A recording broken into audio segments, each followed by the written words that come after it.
থাই fat কমাতে চাইলে কিন্তু এই এক্সারসাইজটা মানে এই যোগাটা তোমরা ডেলি প্র্যাকটিস করতে পারো।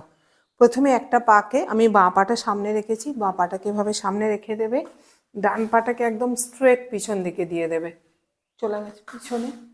এই অবস্থায় বসে পাটাকে ফোল্ড করে নেবে। আমি ডান পা পিছনে গেছে, ডান পা ফোল্ড করেছি, ডান পায়ের টোটাকে ডান হাতের কনুইয়ে এভাবে গলিয়ে দিয়েছি। এই অবস্থায় এবার হাঁটুটাকে আস্তে আস্তে যতটা পারবে পিছন দিকে বডির সাথে সোজা করবে, বাঁ হাতটা মাথার উপরে দিয়ে এভাবে ডান হাতের সাথে লক করে দেবে, সামনের দিকে দৃষ্টি রেখে দেবে।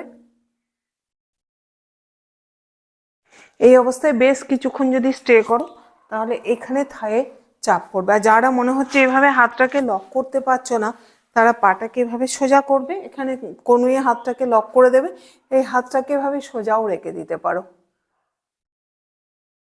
এটা থাই ফ্যাট কিন্তু খুব তাড়াতাড়ি কমিয়ে দেয়। এই দিকটা করবে, এটা হয়ে গেলে আবার একইভাবে বাঁ সাইডটাও করবে।